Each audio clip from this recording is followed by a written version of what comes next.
नमस्ते जी।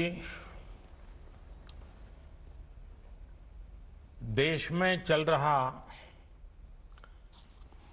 Structural reforms का सिलसिला आज एक नए पड़ाव पर पहुंचा है। Transparent taxation, honouring the honest, 21वीं सदी के टैक्स सिस्टम की इस नई व्यवस्था का आज लोकार्पण किया गया है। इस प्लेटफॉर्म में फेसलेस असेसमेंट, फेसलेस अपील और टैक्स पेयर चार्टर जैसे बड़े रिफॉर्म्स हैं। फेसलेस असेसमेंट और टैक्स पेयर चार्टर आज से ही लागू हो गए हैं, जबकि फेसलेस अपील की सुविधा 25 सितंबर यानी दीनदयाल उपाध्याय जी के जन्मदिन से पूरे देश भर में नागरिकों के लिए उपलब्ध हो जाएगी। अब टैक्स सिस्टम भले ही फेसलेस हो रहा है, लेकिन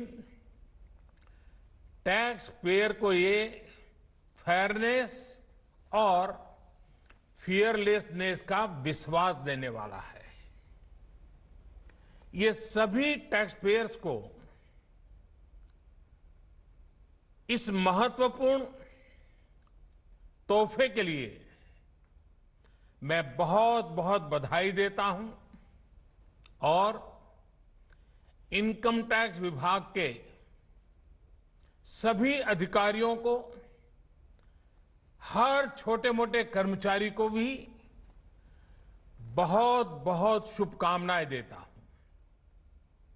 साथियों, बीते 6 वर्ष में हमारा फोकस रहा है banking the unbanked, securing the unsecured और फंडिंग द अनफंडेड। आज एक तरह से एक नई यात्रा शुरू हो रही है। ऑनरिंग द ऑनेस्ट, ईमानदार का सम्मान। देश का ईमानदार टैक्स पेयर राष्ट्र निर्माण में बहुत बड़ी भूमिका निभाता है।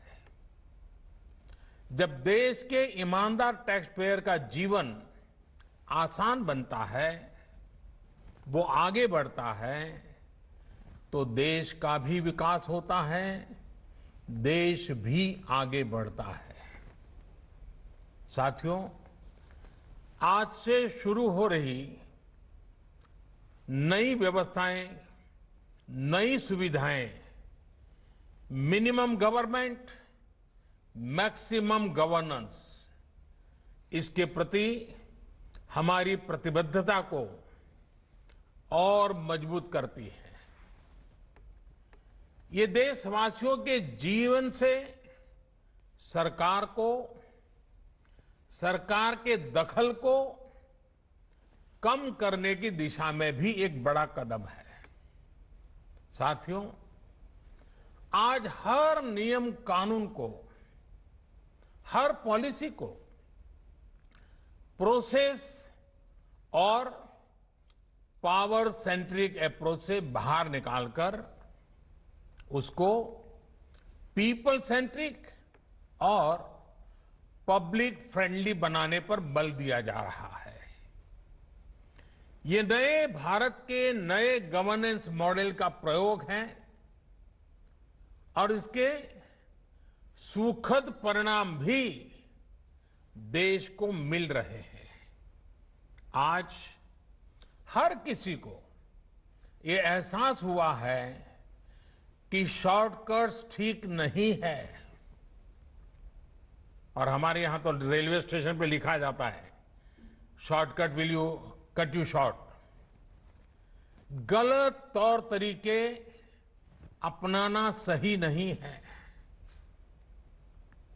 वो दौर अब पीछे चला गया है। अब देश में माहौल इस ओर आगे बढ़ रहा है कि कर्तव्य भाव को सर्वोपरि रखते हुए सारे काम होने चाहिए। सवाल ये है कि ये बदलाव आखिर कैसे आ रहा है? क्या ये सिर्फ सख्ती से आया है? क्या ये सिर्फ सजा देने से आया है? जी नहीं, बिल्कुल नहीं। इसके अगर मोटे मोटे तौर पर मैं कहूं तो 4 बड़े कारण हैं। पहला, पॉलिसी ड्रिवन गवर्नेंस। जब पॉलिसी स्पष्ट होती है तो ग्रे एरियाज मिनिमम हो जाते हैं और इस कारण व्यापार में, बिजनेस में और सरकार के और निर्णयों में भी डिस्क्रिशन की गुंजाइश कम हो जाती है। दूसरा, सामान्य जन की ईमानदारी पर विश्वास। तीसरा, सरकारी सिस्टम में ह्यूमन इंटरफेस को सीमित करके टेक्नोलॉजी का बड़े स्तर पर उपयोग। आज सरकारी खरीद हो, सरकारी टेंडर हो या सरकारी सेवाओं की डिलीवरी, सब जगह टैग इंटरफेस सर्विस दे रहे हैं। और चौथा, हमारी जो सरकारी मशीनरी है, जो ब्यूरोक्रेसी है, उसमें एफिशिएंसी, इंटीग्रिटी और सेंसिटिविटी के गुणों को रिवॉर्ड किया जा रहा है, पुरस्कृत किया जा रहा है। साथियों, एक दौर था जब हमारे यहां रिफॉर्म्स की बहुत बातें होती थी। कभी मजबूरी में कुछ फैसले लिए जाते थे, कभी दबाव में कुछ फैसले हो जाते थे, तो उन्हें रिफॉर्म कह दिया जाता था। इस कारण इच्छित परिणाम नहीं मिलते थे। अब ये सोच और अप्रोच दोनों बदल गई है। हमारे लिए रिफॉर्म का मतलब है रिफॉर्म नीति आधारित हो, टुकड़ों में नहीं हो, होलिस्टिक हो और एक रिफॉर्म दूसरे रिफॉर्म का आधार बने, नए रिफॉर्म का मार्ग बनाए। और ऐसा भी नहीं है कि एक बार रिफॉर्म करके रुक गए। ये निरंतर सतत चलने वाली प्रक्रिया है। बीते कुछ वर्षों में देश में 1,500 से ज्यादा कानूनों को समाप्त किया गया है। ईज ऑफ डूइंग बिजनेस की रैंकिंग में भारत आज से कुछ साल पहले 134वें नंबर पर था। आज भारत की रैंकिंग 63 है। रैंकिंग में इतने बड़े बदलाव के पीछे अनेकों रिफॉर्म्स हैं, अनेकों नियमों कानूनों में बड़े परिवर्तन है। रिफॉर्म्स के प्रति भारत की इसी प्रतिबद्धता को देखकर विदेशी निवेशकों का विश्वास भी भारत पर लगातार बढ़ रहा है। कोरोना के इस संकट के समय भी भारत में रिकॉर्ड एफडीआई का आना इसी का उदाहरण है। साथियों, भारत के टैक्स सिस्टम में फंडामेंटल और स्ट्रक्चरल रिफॉर्म्स की जरूरत इसलिए थी क्योंकि हमारा आज का ये सिस्टम गुलामी के कालखंड में बना और फिर धीरे धीरे इवॉल्व हुआ। आजादी के बाद इसमें यहां वहां थोड़े बहुत परिवर्तन किए गए, लेकिन लार्जली सिस्टम का कैरेक्टर, उसकी चाल चलन वही रहा। परिणाम यह हुआ कि जो टैक्स पेयर राष्ट्र निर्माण का एक मजबूत पिलर है, जो देश को गरीबी से बाहर निकालने के लिए योगदान दे रहा है, उसको कटघरे में खड़ा किया जाने लगा। इनकम टैक्स का नोटिस फरमान की तरह बन गया। देश के साथ छल करने वाले कुछ मुट्ठी भर लोगों की पहचान के लिए बहुत से लोगों को अनावश्यक परेशानी से गुजरना पड़ा। कहां तो टैक्स देने वालों की संख्या में गर्व के साथ विस्तार होना चाहिए था, और कहां गठजोड़ की, साठगांठ की व्यवस्था बन गई। इस विसंगति के बीच ब्लैक और व्हाइट का उद्योग भी फलता फूलता गया। इस व्यवस्था ने ईमानदारी से व्यापार कारोबार करने वालों को, रोजगार देने वालों को और देश की युवा शक्ति की आकांक्षाओं को प्रोत्साहित करने के बजाय कुचलने का काम किया। साथियों, जहां कॉम्प्लेक्सिटी होती है, वहां कंप्लायंस भी मुश्किल होता है। कम से कम कानून हो, जो कानून हो वो बहुत स्पष्ट हो, तो टैक्स पेयर भी खुश रहता है और देश खुशहाल होता है। बीते कुछ समय से यही काम करने की दिशा में एक के बाद एक कदम उठाए जा रहे हैं। अब जैसे दर्जनों टैक्सेस की जगह जीएसटी आ गया, रिटर्न से लेकर रिफंड की व्यवस्था को पूरी तरह से ऑनलाइन किया गया। जो नया स्लैब सिस्टम आया है, उसमें बेवजह के कागजों और दस्तावेजों को जुटाने की मजबूरी से मुक्ति मिल गई है। यही नहीं, पहले 10 लाख रुपए से ऊपर के विवादों को लेकर सरकार हाई कोर्ट और सुप्रीम कोर्ट पहुंच जाती थी। अब हाई कोर्ट में 1 करोड़ रुपए तक के और सुप्रीम कोर्ट में 2 करोड़ रुपए तक के केस की सीमा तय की गई है। विवाद से विश्वास जैसी योजना से कोशिश ये है कि ज्यादातर मामले कोर्ट से बाहर ही सुलझ जाए। इसी का नतीजा है कि बहुत कम समय में ही करीब 3 लाख मामलों को सुलझाया जा चुका है। साथियों, प्रक्रियाओं की जटिलताओं के साथ साथ देश में टैक्स भी कम किया गया है। 5 लाख रुपए की आय पर अब टैक्स 0 है। बाकी स्लैब में भी टैक्स कम हुआ है। कॉरपोरेट टैक्स के मामले में हम दुनिया में सबसे कम टैक्स लेने वाले देशों में से एक हैं। साथियों, कोशिश ये है कि हमारी टैक्स प्रणाली सीमलेस हो, पेनलेस हो, फेसलेस हो।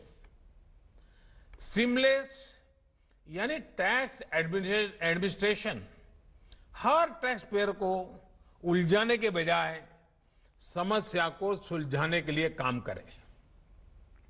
पेनलेस यानी टेक्नोलॉजी से लेकर रूल्स तक सब कुछ सिंपल हो। फेसलेस यानी टैक्स पेयर कौन है और टैक्स ऑफिसर कौन है, इससे मतलब ही नहीं होना चाहिए। आज से लागू होने वाले ये रिफॉर्म्स इसी सोच को आगे बढ़ाने वाले हैं। साथियों, अभी तक तो होता ये है कि जिस शहर में हम रहते हैं उसी शहर का टैक्स डिपार्टमेंट हमारी टैक्स से जुड़ी सभी बातों को हैंडल करता है।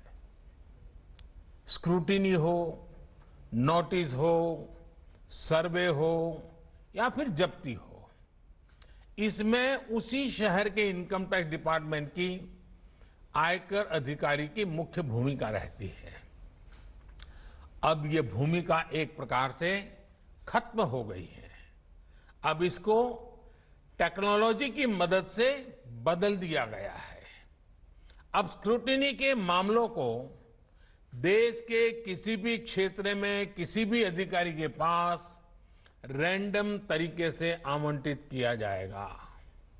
अब जैसे मुंबई के किसी टैक्स पेयर का रिटर्न से जुड़ा कोई मामला सामने आता है, तब इसकी छानबीन का जिम्मा मुंबई के अधिकारी के पास नहीं जाएगा, बल्कि संभव है कि वो चेन्नई चला जाए, गुवाहाटी चला जाए, रायपुर चला जाए, अहमदाबाद चला जाए, वो फेसलेस टीम के पास जा सकता है और वहां से भी जो आदेश निकलेगा उसका रिव्यू किसी दूसरे शहर, कहीं जयपुर हो जाएगा, बेंगलुरु हो जाएगा, चेन्नई हो जाएगा, कोची हो जाएगा, वहां की टीम करेगी। अब फेसलेस टीम कौन सी होगी, इसमें कौन होगा, ये भी कंप्यूटर रैंडमली तय करेगा और ये प्रक्रिया भी बार बार उसमें बदलाव होता रहेगा। साथियों, इस सिस्टम से करदाता और इनकम टैक्स दफ्तर को जान पहचान बनाने का, प्रभाव और दबाव का मौका अब जीरो हो गया।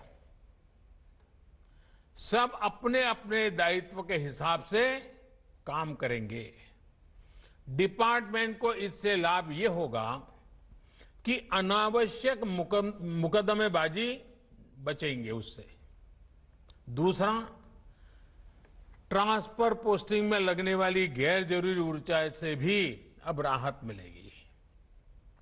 इसी तरह टैक्स से जुड़े मामलों की जांच के साथ साथ अपील भी अब फेसलेस होगी।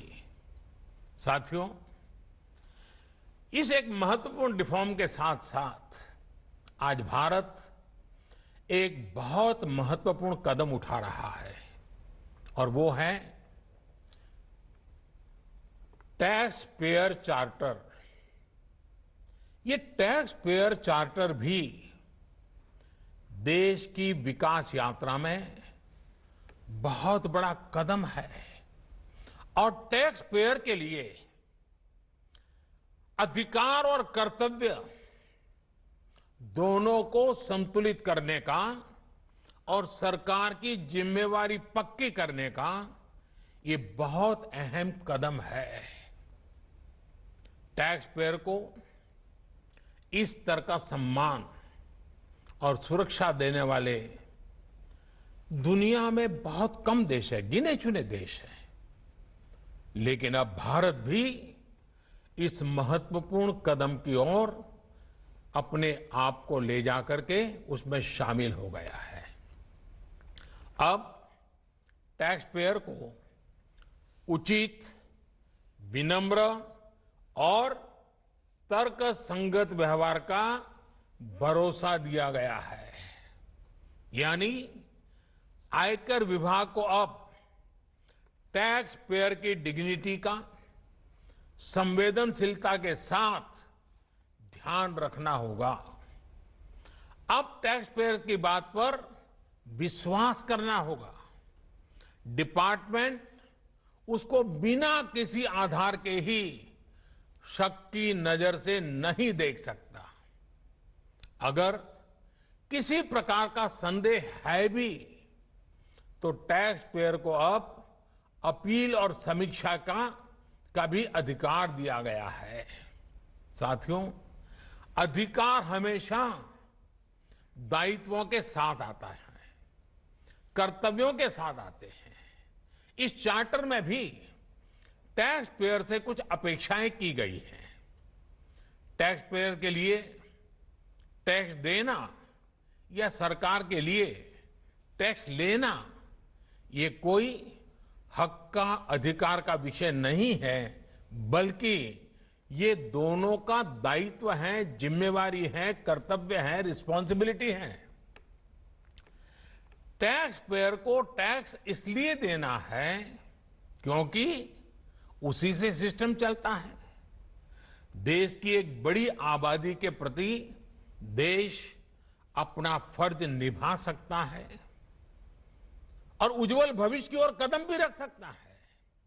इसी टैक्स से खुद टैक्स पेयर को भी तरक्की के लिए, प्रगति के लिए बेहतर सुविधाएं और इंफ्रास्ट्रक्चर मिल पाता है।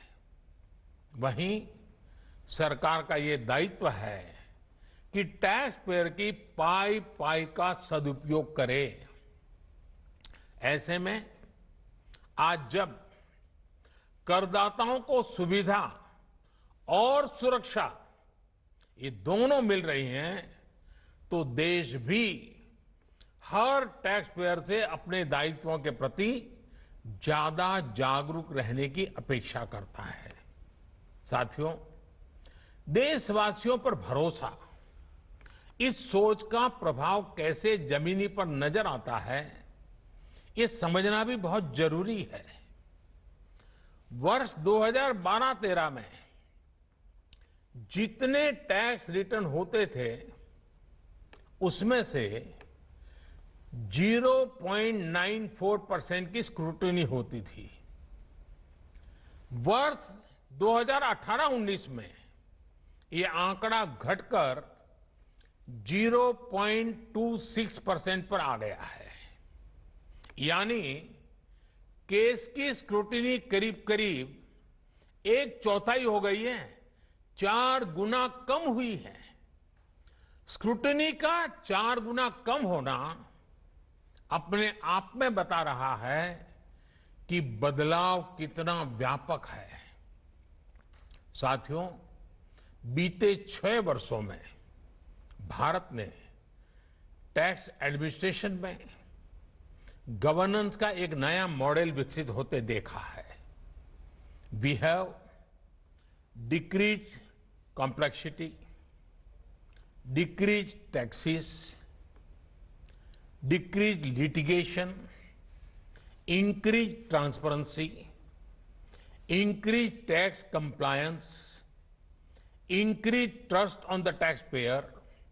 साथियों, इन सारे प्रयासों के बीच बीते 6-7 साल में इनकम टैक्स रिटर्न भरने वालों की संख्या में करीब 2.5 करोड़ की वृद्धि हुई है। ये वृद्धि तो बहुत बड़ी है, लेकिन इस बात का हम इनकार नहीं कर सकते हैं कि इसके बावजूद भी 130 करोड़ के देश में ये बहुत कम है, बहुत कम है। इतने बड़े देश में सिर्फ 130 करोड़ में से 1.5 करोड़ साथी ही इनकम टैक्स जमा करते हैं। 130 करोड़ में 1.5 करोड़। मैं आज देशवासियों से भी आग्रह करूंगा, जो सक्षम है उनको भी आग्रह करूंगा, भिन्न भिन्न करके व्यापार उद्योग के संगठन चलाते हैं उनको भी आग्रह करूंगा। इस पर हम सबको चिंतन करने की जरूरत है। देश को आत्मचिंतन करना होगा और ये हमारा आत्मचिंतन ही आत्मनिर्भर भारत के लिए आवश्यक है, अनिवार्य है। और ये जिम्मेदारी सिर्फ टैक्स डिपार्टमेंट की नहीं है, ये जिम्मेवारी हर हिंदुस्तानी की है, हर भारतीय की है जो टैक्स देने में सक्षम है, लेकिन अभी वो टैक्स नेट में नहीं है। वो स्वप्रेरणा से अपने आत्मा को पूछे, आगे आए। और अभी 2 दिन के बाद 15 अगस्त है। आजादी के लिए मरने मिटने वालों को जरा याद कीजिए। आपको लगेगा हाँ, मुझे भी कुछ न कुछ देना चाहिए। आइए विश्वास के, अधिकारों के, दायित्वों के इस महत्वपूर्ण भावना का सम्मान करते हुए, इस प्लेटफॉर्म का सम्मान करते हुए नए भारत, आत्मनिर्भर भारत के संकल्प को सिद्ध करें। एक बार फिर देश के वर्तमान और भावी ईमानदार टैक्स पेयर को बहुत बहुत बधाई देता हूं, शुभकामनाएं देता हूं। और ये पहल, ये बहुत बड़ा फैसला लिया गया है। इनकम टैक्स के अधिकारियों को भी जितनी बधाई दे उतनी कम है। हर टैक्स पेयर ने इनकम टैक्स अधिकारियों को भी बधाई देनी चाहिए, क्योंकि एक प्रकार से उन्होंने अपने आप पर बंधन डाले हैं। अपने खुद की ताकत को, अपने अधिकारों को उन्होंने खुद ने काटा है। अगर इनकम टैक्स डिपार्टमेंट के अधिकारी इस प्रकार से आगे आते हैं तो किसको गर्व नहीं होगा। हर देशवासी को गर्व होना चाहिए। और पहले के जमाने में शायद टैक्स के कारण कुछ समस्याएं होगी, लोगों ने टैक्स देने के रास्ते पर जाना पसंद नहीं किया होगा। अब जो रास्ता बना है वो टैक्स देने की तरफ जाने का आकर्षक रास्ता बना है। और इसलिए आइए भव्य भारत के निर्माण के लिए इस व्यवस्था का लाभ भी उठाएं और इस व्यवस्था को जोड़ने के लिए आगे भी आए। मैं फिर एक बार आप सबका बहुत बहुत धन्यवाद करता हूं, अनेक अनेक शुभकामनाएं देता हूं। निर्मला जी और उनकी पूरी टीम को भी मैं बहुत धन्यवाद करता हूं कि एक के बाद एक देश के उज्जवल भविष्य के लिए लंबे अरसे तक प्रभाव पैदा करने वाले अनेक सकारात्मक निर्णयों का नेतृत्व कर रहे हैं। मैं फिर एक बार सबको बधाई देता हूं, सबका धन्यवाद करता हूं।